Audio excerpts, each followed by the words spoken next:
ተሰገደበት መሬት ይረክሳል ብሎ ሰረጮ የነበሩ ሰዎች ናቸው።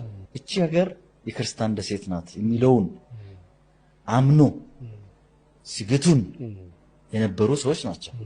መንግስታዊ ሚኒስተር መስሪያ ቤትን እኮ አቋቁሞ ከኢትዮጵያ እስልምናን ጠርገን ማስወጣት አለብን ብሎ እኮ ስርዓት ይታገልበት የነበረበት ምድር ላይ ነው ያለነው። ወይ ሶስት አማራጭ የተሰጠበት ምድር ላይ ነው ያለነው። ወይ ስለም፣ ወይ ክፈር፣ ወይ ሀገር ለቀህ ውጣ ነው አይደል? ወይ ሙስሊም መሆን፣ ወይ ሙስሊምናን ትቶ ወይ መሞት፣ ወይ ሀገር ለቀህ መውጣት ተብሎ እኮ አማራጭ ተሰጥቶ ቦሩ ሜዳ እኮ ኢትዮጵያ ውስጥ ነው፣ ሩቅ እኮ አይደለም። ጨለንቆ እዚህ ሀገር ነው ያለው።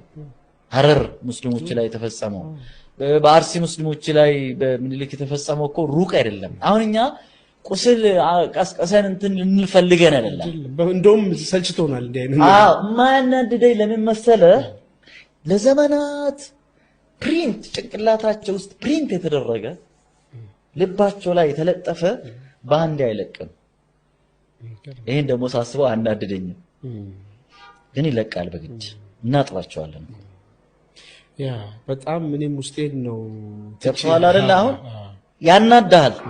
ፕራክቲሱን ሲሰማ ይሄ ነው። ይሄ በዚህ መልኩ ነው ማየት የሚያስፈልገው። ስለዚህ ገና ሙስሊምን እኮ የሚፈርጅ ስርዓት የሀገር ስጋት አድርጎ ከሚፈርጅ ስርዓት እኮ ተሸጋግረን ኢንክሉሲቭ መሆን አለብን። ሙስሊሙ በመግፋታችን ሀገሪቷ ነች የተጎዳች። እንደውም እኮ አፈርማቲቭ አክሽን ነው የሚጠበቀው። ለምን ኖርማል እና ስርዓቱ አሁን አክሱምን የኢስላም መናገሻ አላህ ያድርጋት፣ የኢስላም ከተማ አላህ ያድርጋት። መስጊዶች በጣም ብዙ መስጊዶች ተገንብተው ምናይ ለማስመረቅ ደግሞ እዛ ቦታ ላይ እግራችን የሚረግጥበት ጊዜን ቅርብ አላህ ያድርገው።